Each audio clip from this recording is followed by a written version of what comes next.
Hello and welcome to all. आप सभी का स्वागत है रणधीर एजुकेशन में।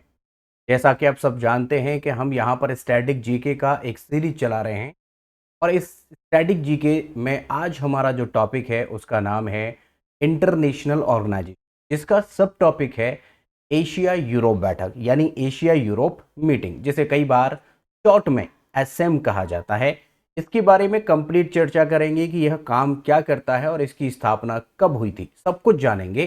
साथ ही साथ इसमें जो भी करंट अफेयर से सवाल बन सकते हैं वो भी हम अपडेटेड आपको बताते हुए चलेंगे। आप सब जानते हैं कि ये हमारी सीरीज सभी कॉम्पिटिटिव एग्जाम में हेल्पफुल साबित हो रही है, जैसे कि SSC, bank, UP triple SC, UPPSC, railway teaching, सभी एग्जाम्स में यहाँ से भरपूर प्रश्न पूछ। और इसी बात को ध्यान में रखकर हमने आपके लिए यहाँ पर जो कंटेंट कंपाइल किया है वो इसी चीज को ध्यान में रखकर। चलिए जान लेते हैं कि एसएम क्या है।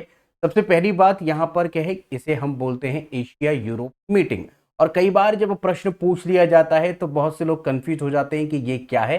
जनरली किताबों में इसके बारे में बहुत ही कम जानकारी आपको मिलती है, तो बताएं कि यह एक इनफॉर्मल मंच है और इसीलिए किताबों में इसके बारे में कम जानकारी मिलती है, बट एग्जामिनर यहां से प्रश्न पूछता है। ये बात क्या करते हैं गैर आधिकारिक यानी इनफॉर्मल मंच है। ये जैसे हमारा देश या हमारा जो कॉन्टिनेंट है एशिया और यूरोप के देशों के बीच राजनीतिक संवाद हो, राजनीतिक संवाद, आर्थिक संवाद और सांस्कृतिक संवाद के लिए ये काम करता है। तो इतनी बात आपको समझ में आ गई होगी। इस तरह की बातचीत करेगा, सहयोग को बढ़ावा देगा। एशिया यूरोप मीटिंग जो है, ठीक है, इनफॉर्मल है, इस वजह से इसके बारे में कई बार किताबों में नहीं दे रखा होता है।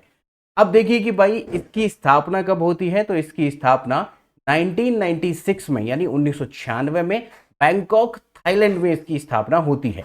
अब आपको ध्यान रखना है कि इसकी स्थापना यानी एशिया यूरोप मीटिंग की स्थापना 1996 में की गई थी और कहां पर, बैंकॉक में। अगर बात करें कि एसएम की पहली जो शिखर बैठक हुई थी वो मार्च में 1996 में ही थाईलैंड की राजधानी बैंकॉक में की गई थी। तो स्थापना जहां पर हुई वहीं पर इसकी पहली शिखर बैठक भी आयोजित की गई। अगर देखिए कि एसएम का कोई मुख्यालय है क्या, तो देखिएगा इसका कोई स्पेसिफिक मुख्यालय नहीं है। यहाँ पर बदल बदल कर जहां पर भी मीटिंग होती है वहीं पर टेम्पररी मीटिंग और वहीं पर मुख्यालय के तौर पर काम करवा लिया जाता है।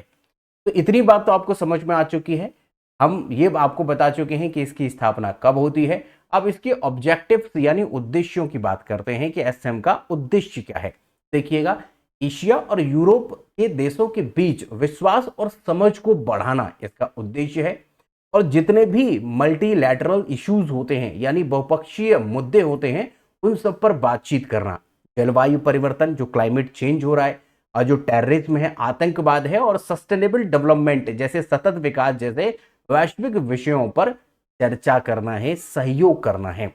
और हम सभी कॉन्टिनेंट यानी सभी देशों के बीच व्यापार है, इन्वेस्टमेंट है, एजुकेशन है, कल्चरल है, टेक्निकल है, इन सब में साझेदारी बढ़ाने का काम इस एसएम का है। अब देखिएगा इसका जो स्ट्रक्चर है यानी इसके जो समिट्स होते हैं वो 2 साल में एक बार इसके समिट्स होते हैं।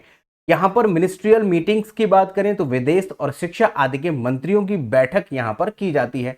विदेश के शिक्षा मंत्री हो सकते हैं किसी भी देश के, और किसी भी देश के विदेश मंत्री भी इसमें पार्टिसिपेट कर सकते हैं। डायलॉग प्लेटफॉर्म जो है वो डीयूओ प्रोग्राम है, एजुकेशन प्रोसेस आदि इसके डायलॉग प्लेटफॉर्म्स है। इतनी बात आपको समझ में आई चुकी है। अब अगर बात करें मुख्यालय, देखिएगा इसका कोई परमानेंट मुख्यालय नहीं है, बट इसके सदस्य देश जरूर हैं।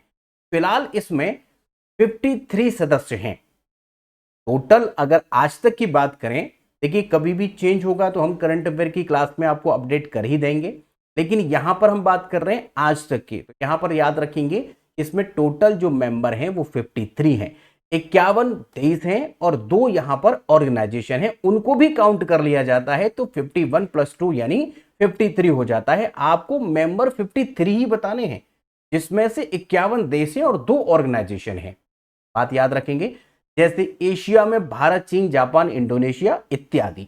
यूरोप में फ्रांस, जर्मनी, इटली, यूके इत्यादि। संगठन आपसे पूछ सकता है, देश पूछने की संभावना कम है, तो संगठन आप याद रखेंगे यूरोपीय संघ और आसियान का सचिवालय। ये दोनों संगठन जो हैं इसके सदस्य हैं। तो आपसे पूछ सकता है कि यूरोपीय संघ इनमें से किसका सदस्य है? तो असम का सदस्य है।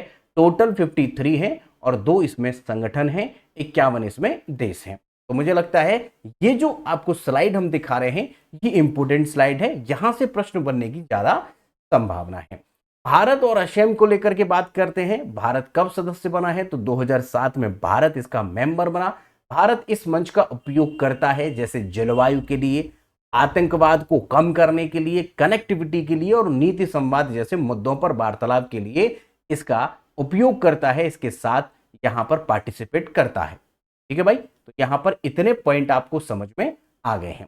अगर अभी हाल फिलहाल की बात करें तो हाल फिलहाल का 13वां शिखर सम्मेलन 2021 में वर्चुअली हुआ था कंबोडिया में। ठीक है, और यहां पर जो थीम रखी गई थी वो थी standing multilateralism for shared growth. ये इसकी थीम रखी गई थी। सन 2021 में इसका आयोजन हुआ था, 13वां शिखर सम्मेलन था। एसएम की कुछ खास बातें देखते हैं। जैसे कि हमने अभी आपको बता दिया है इसका कोई परमानेंट मुख्यालय नहीं है, तो सचिवालय भी इसका नहीं होगा।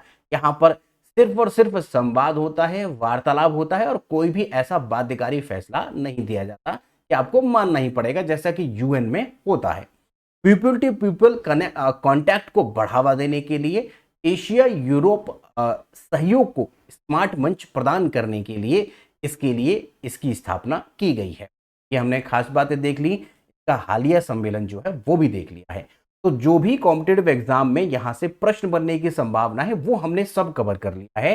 अब आप लोगों के लिए प्रश्न ये है जो कि आपको कमेंट करके बताना है कि असम है ना, एशिया यूरोप बैठक की स्थापना किस वर्ष हुई? और मुझे लगता है आप ध्यान से सुन रहे होंगे और इसका आंसर बहुत आसानी से कर पाएंगे।